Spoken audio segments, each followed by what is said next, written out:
gimana caranya saya harus mengkapitalisasi impact kepada publik, dan apakah kurang cukup menjadi anggota DPRD? Iya.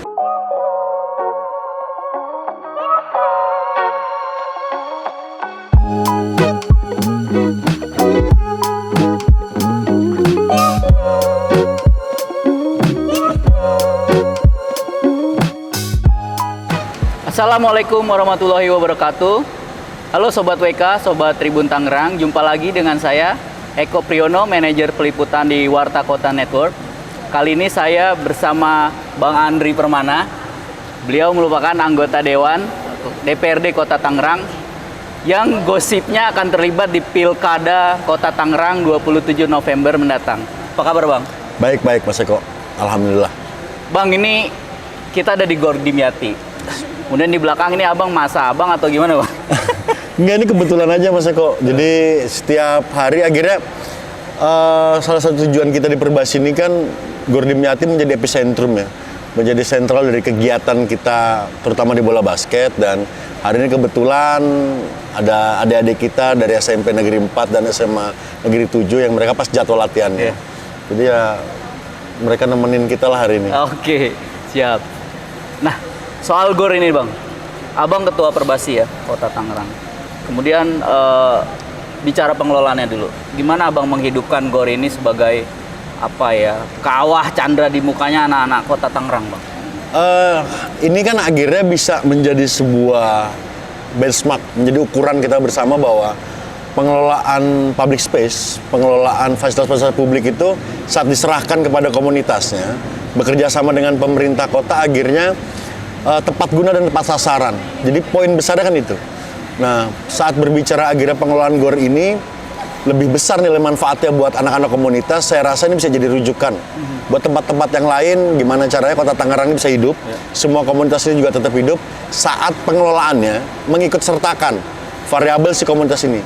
Karena akhirnya kalau semuanya baik komunitas, saya rasa teman-teman komunitas akan berupaya untuk mengisi ruang-ruang publik itu menjadi media mereka juga bersosialisasi dan berkreativitas. Gimana caranya Bang? Ini buat tips juga. Abang nih kan harus mengelola, ada pemeliharaan semuanya di luar maupun di dalam. Abang harus tetap bayar pajak ke pemerintah daerah. Abang memelihara ini gimana? Sedangkan di luar tidak ada parkiran tuh yang pakai sistem mesin. Kemudian abang juga kalau bikin acara di sini nggak memungut biaya, pertandingan bola basket itu gratis. Gimana Bang? Di situ akhirnya peran si pemerintah daerah ya. Makanya kita memproteksi itu, ada penyertaan anggaran untuk pemeliharaan di Dinas Pemuda dan Olahraga. Dan bagi saya akhirnya peran si pemerintahnya ada di sana. Sebagai regulator, pemerintah akhirnya menyediakan fasilitas untuk diisi ruangnya oleh komunitas. Dan di basket ini untungnya adalah bahwa teman-teman ini kan secara organik, mereka ini punya akar yang kuat dari senior-seniornya lah. Jadi basis sekolah di Tangerang ini saat berbicara basket juga cukup kuat, makanya aktivitas olahraga terutama basket di Kota Tangerang ini secara kontinu akan tetap ada Mas. Dan itu sangat menolong kita, aktivitas di Dimyati ini jadi trafficnya tinggi, pemasukannya buat ke Pemkot juga lumayan dari sewa menyewa tempat ini, dan yang pasti akhirnya pemeliharaannya bisa dilakukan dengan baik oleh pemerintah Kota Tangerang melalui Dinas Pemuda dan Olahraga. Apa aja Bang event yang bisa dilakukan di sini Bang?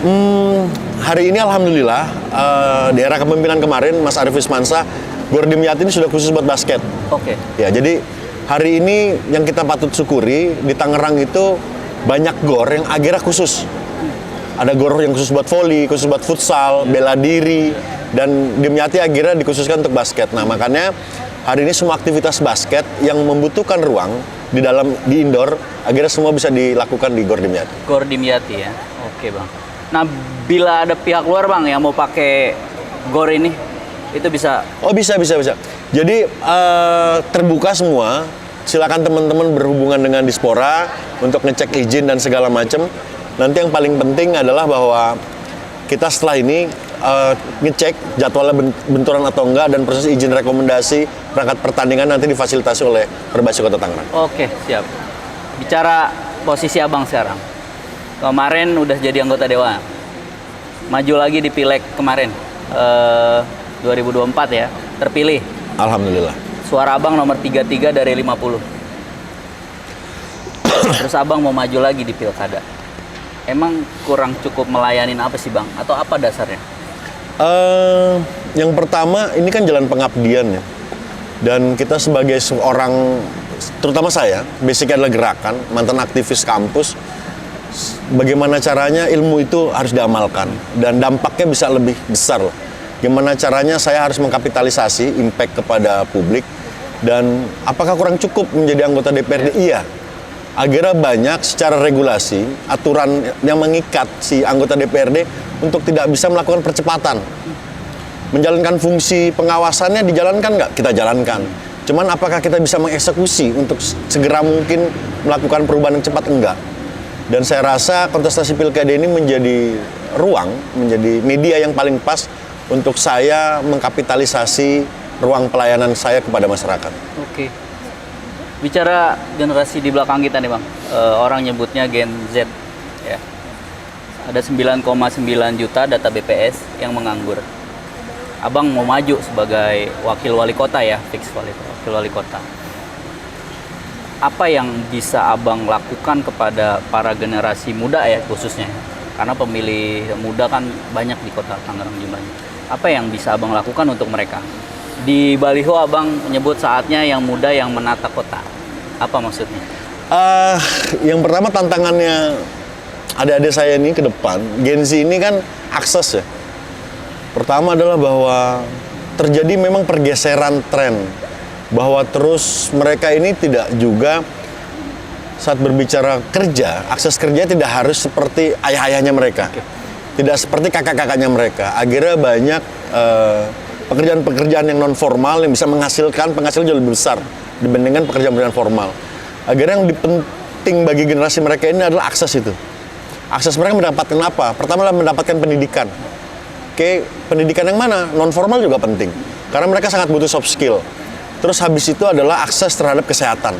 Kita harus menggaransi generasi emas ini secara mental aspek, mereka juga punya mental yang sehat.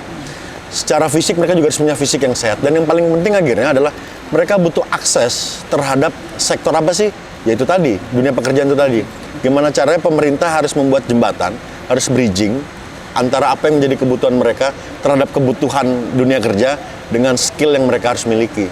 Nah, poin besarnya adalah bahwa mereka ini harus kita siapkan di generasinya mereka berhadapan dengan tantangan di zamannya mereka.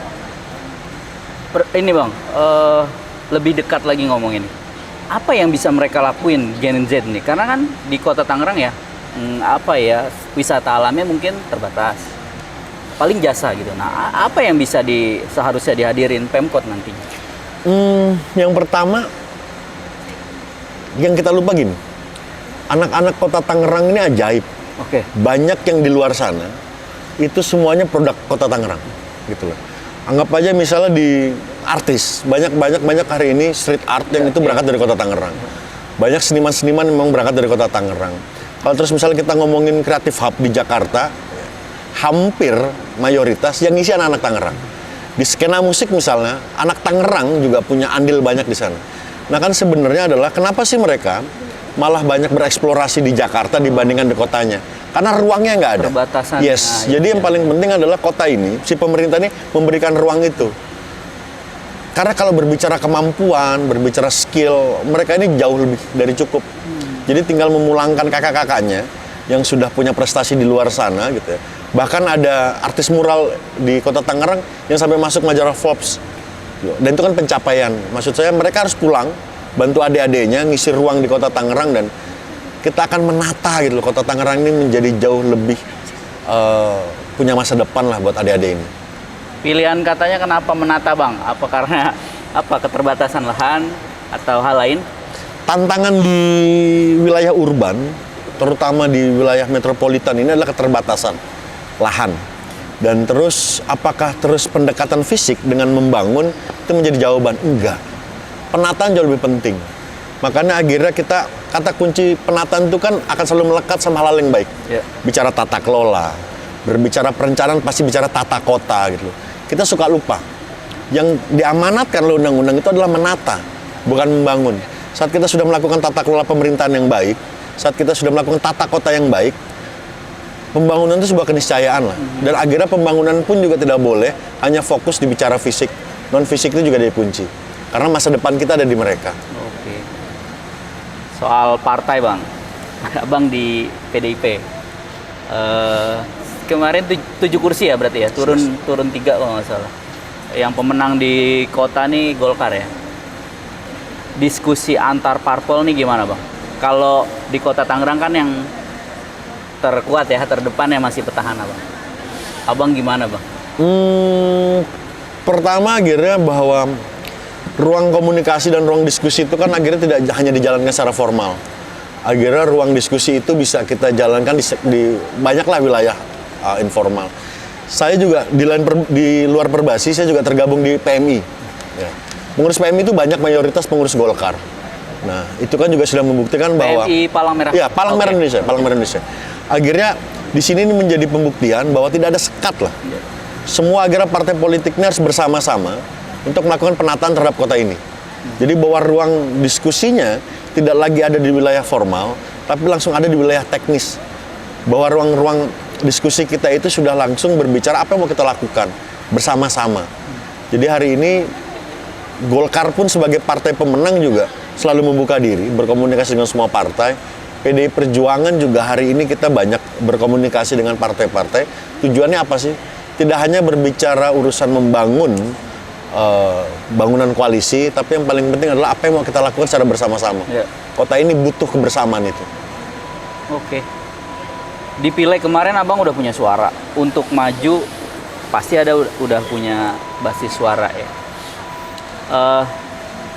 Kenapa milih nomor 2 bang? Kenapa nggak coba saya nih calon wali kotanya gitu? Atau apa yang abang ukur? Yang pertama adalah bahwa mengelola sebuah kota ini kan butuh experience. Oke. Pengalaman itu penting. Iya. Dan hari ini yang paling penting menurut saya adalah pengalaman menghadapi permasalahan. Saya mungkin cukup waktu dan cukup pengalaman untuk melakukan inventarisasi masalah. Iya. Tapi apakah saya pernah berhadapan langsung dengan masalah-masalah? Belum. Dan bagi saya perjalanan 5 tahun kemarin menjadi anggota DPRD memberikan banyak lah permasalahan-permasalahan yang harus diselesaikan ke depan. Cuman problem utamanya adalah di usia saya yang masih muda hari ini butuh itu, bahwa pengalaman berhadapan dengan birokrasi ini kita lupa. Yeah. Ini yang kita selalu lupa. Yeah. Bahwa menjadi kepala daerah itu ya kita tidak berurusan langsung dengan masalah, tapi kita kelola yang namanya si birokrasi ini. Dan birokrasi ini akhirnya punya budaya organisasi. Organisasi ini akhirnya juga punya permasalahan di organisasinya. Dan bagi saya birokrasi ini harus dikelola oleh orang yang punya pengalaman. Oh, itu alasannya ya? Yes. Oke. Kemudian bang, bisa ceritain latar belakang abang sampai duduk di sini nih bareng kita sebagai anggota dewan terpilih. Abang sekolah di mana, lahir di mana, kemudian apa aja yang udah abang lakuin? Oke, hari ini Abang lahir di Jakarta? lahir di Jakarta. Di mana? Di mana? Pengadegan. Pengadegan ya? Iya. Oke. Saya lahir di 85 Jakarta ya? Selatan tahun 85. Oke. Sekolah TK dan SD saya di Strada. Oke, oh, Strada. Ya, Oke. di sekolah Katolik di Strada di Tangerang. SMP-nya SMP Negeri 1, SMA-nya SMA Negeri 2. Jadi saya tuh sangat berutang sama kota ini, Mas. Oh, berarti memang tumbuh. Iya, saya sangat berutang. Dan kenapa saya akhirnya menghibahkan waktu saya di basket, saya menemukan basket itu di SMA. Oke. Dan akhirnya saya jadi atlet pelajar di Tangerang, mewakili Tangerang dan Banten. Dan itu titik balik dalam hidup saya. SMP saya ngeband, saya senang banget nonton konser musik kemana-mana. SMA saya ketemu basket, dan kuliah akhirnya saya beraktivitas organisasi. Saya pernah jadi ketua senat di kampus dan segala macam.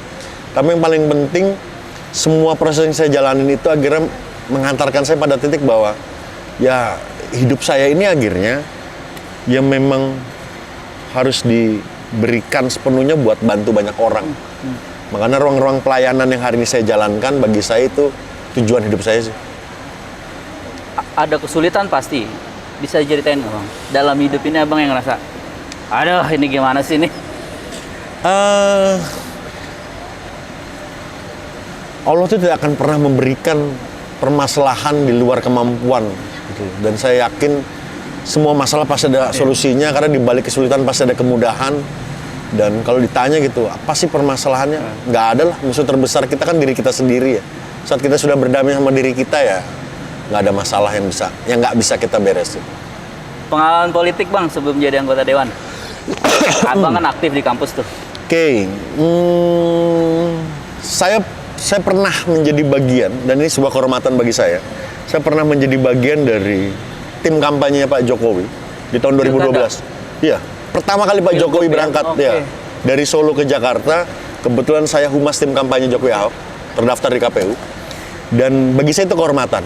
Kenapa? Karena Tuhan memberikan saya kesempatan untuk menjadi bagian dari proses partisipasi publik. Jadi kalau hari ini berbicara gerakan relawan, gerakan partisipasi publik, entry point-nya di tahun 2012 itu. Dan bagi saya itu akhirnya membuka ruang publik bisa ikut berpartisipasi secara aktif menjadi bagian dari proses pemenangan. Dan saya merasa terhormat, saya pernah menjadi bagian dari itu. 2014 pun begitu. Kalau Mas ingat ada gerak jalan revolusi mental yang di Monas, yang Pak Jokowi begini belakangnya Monas, itu yang bikin saya, Mas. Iya, silakan dicek. Gimana ceritanya? Itu sangat lucu. Itu sebenarnya hari itu adalah kampanye. Fotonya viral. Iya, itu kampanye terakhir. Itu kampanye terakhir di debat kandidat terakhir. Dan hari itu Jakarta adalah titik kampanyenya 08 Pak Prabowo. Pak Jokowi tidak boleh berkampanye di Jakarta, tapi alhamdulillah puji Tuhan kita bisa berkampanye di sana dengan segala macam permasalahan. Tadinya mau di parkir timur nggak boleh, mau di pelataran FX nggak boleh, mau di bundaran HI penuh. Akhirnya kita dapat di Monas dan itu menjadi turning point. Betapa akhirnya Pak Jokowi hari itu dalam tanda kutip menguasai Jakarta, menguasai ibu kota di tahun 2014 itu. Yang itu akhirnya jadi turning point, jadi lompatan Pak Jokowi berangkat di debat kandidat terakhir dengan kepercayaan diri yang tinggi. Waktu itu statusnya udah anggota partai? Saya itu dari zaman selesai sekolah sudah ber-KTA PDI. Oh. Jadi teman-teman saya di kampus milih saya jadi ketua senat, mereka tahu kalau saya adalah kader PDI Perjuangan. Iya.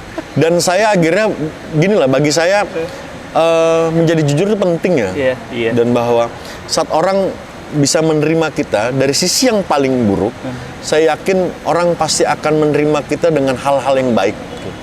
Jadi hal-hal yang buruk, penampilan apa segala macam. Yang paling lucu akhirnya masyarakat pemilih saya malah protes saat saya kemarin sempat potong rambut.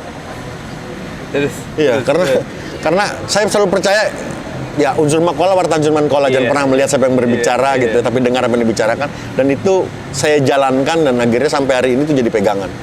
Anak kampus tahu saya ada kader PDI, mereka tetap pilih. Saya gondrong kayak begini, masyarakat juga tetap milih karena akhirnya masyarakat juga akan melihat kinerjanya, bukan hanya penampilannya. Kan gitu. Oke. Terakhir Bang, ke Sobat WK dan Sobat Tribun Tangerang mungkin dan penduduk ya warga Kota Tangerang, Abang bisa sampaikan kenapa harus memilih atau setidaknya mempertimbangkan Abang sebagai salah satu calon wakil kepala daerah yang bisa kalian percayakan, karena ini menyangkut hajat hidup orang banyak Bang. Kenapa mereka harus percaya sama Abang?